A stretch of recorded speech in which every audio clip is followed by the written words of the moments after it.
7 изјави за 3 часа си разменија политичарите од владиното мнозинство и опозицијата. СДСМ и ДУИ си ја префрлуваат вината за процедурите за одземање на имунитетот на пратеникот од ВМРО-ДПМН Трајко Велјановски.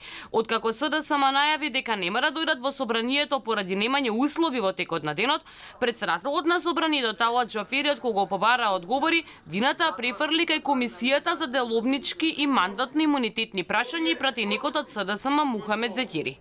Седницата е прекината заради тоа што одмина времето предвидено за носење одлука до 24:00. Седницата е прекината поради однесувањето на пратениците, а посебно пратеникот од мнозинството Мухамед Зекири. Зекири негираш. Категорично ги отфрлам тврдењата на Џафери дека сум причината поради која е прекината седницата.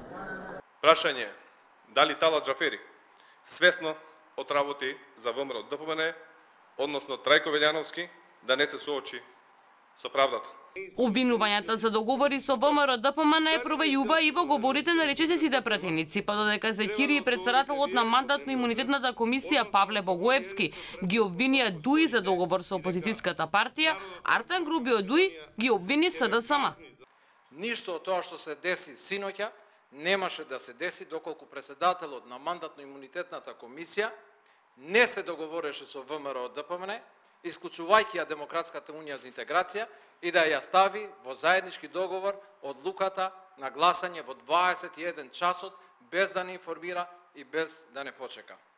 Во саботата доцна вечерта телото со кое раководи Богоевски гласаше со 4 гласа за и 4 против, откако на пратеникот од ДУИ кој е член на комисијата му се слоши, а неговата заменичка од истата партија од Гостивар не стигна. Јас во 3 наврати се обидов да ја добијам колешката Мирсада Емини Јасани и пратив СМС порака.